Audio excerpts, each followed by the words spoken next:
నేను చెప్పట్లా. నేను అనేది లాస్ట్ ట్రిప్ ఎలక్షన్స్ అప్పుడు చంద్రబాబు మళ్ళీ వస్తాడు అనుకుని యాజిటేషన్ చేయలేదు వాళ్ళు, కానీ జగన్ కు ఓటేశారు వాళ్ళే అని చెప్తున్నారు. ఇప్పుడు ఇవాళ రోజున జగన్ దగ్గర నుంచి గట్టిగా పట్టుకుని పిండితే ఇస్తాడు, రేపు ఈయనకే ఓటేస్తారని గ్యారంటీ ఏముంటది? అప్పుడు మళ్ళీ చంద్రబాబు నాయుడు కావాలని వీళ్ళు కోరుకుంటున్నట్ట. చంద్రబాబుని కావాలని కోరుకోవట్లేదు. చంద్రబాబు నాయుడికి ఆ రోజుల్లో ఉద్యోగ నేతల్ని బాగానే మేనేజ్ చేశాడండి. నేతలను మేనేజ్ చేశారు అంటే ఉద్యమాలు రాకుండా, తిరుగుబాట్లు లేకుండా జాగ్రత్తగా మేనేజ్ చేసుకుంటూ వచ్చాడు అశోక్ బాబు లాంటి వాళ్ళు. అంత మాత్రమే అసంతృప్తి ఉంది ఉద్యోగస్తుల్లో అప్పుడు కూడా. కానీ నేతల్ని బుజ్జగించి నేతలకు కొందరిని ఎమ్మెల్సీలు చేశారు కదా ఆ రోజుల్లో. సో ఇలాంటి మేనేజ్మెంట్ జాగ్రత్తగా చేసుకుంటూ రావడం వల్ల బయటపడకుండా అసంతృప్తి మనసులో దాగి ఉందండి. ఇప్పుడు అసంతృప్తి అనేటువంటి బయటపడింది. ఉద్యోగస్తుల్లో అసంతృప్తి అప్పుడు లేదు. చంద్రబాబు మహాద్భుతంగా వాళ్ళకి అన్ని అందించాడని ఎక్కడ చెప్పట్లేదు.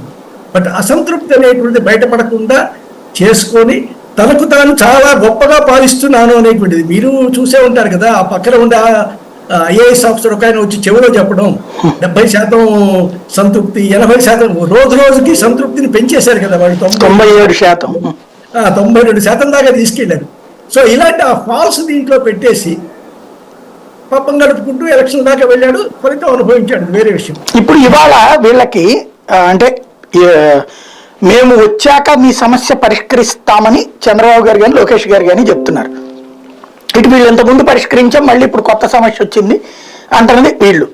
ఇప్పుడు ఇంతకంటే ఎక్కువ ఇంత ఇస్తాం అని వాళ్ళు చెప్పాలా, లేకపోతే కనుక ఇంతకంటే మేము బాగు చేస్తామని చెప్తే సరిపోతుందా? ఇంతకంటే డబ్బుల విషయంలో కమిట్ అయ్యారంటే ఇరుక్కుపోతారండి. ఇప్పుడు చేస్తున్న వైకాపాలో జగన్ గారి పరిస్థితి అదే కదా. తెలంగాణలో ఎంత ఇస్తే అంతకన్నా 1000 ఎక్కువ ఇస్తాను, ఇలాంటి మాటలు కాగితం మీద పెట్టడం అనేటువంటిది అప్పటి అపరిపక్వత అనిపిస్తోంది. మేము చూస్తాం ఎక్కువ చేయడం తప్ప అవుతుంది.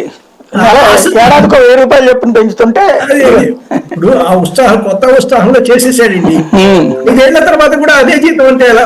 సాధారణంగా ఎవరైనా అడుగుతారు కదా. పెంచారు 5 ఏళ్ల తర్వాత కూడా ఇంకా దానికే పని చేయమంటే ఎలా?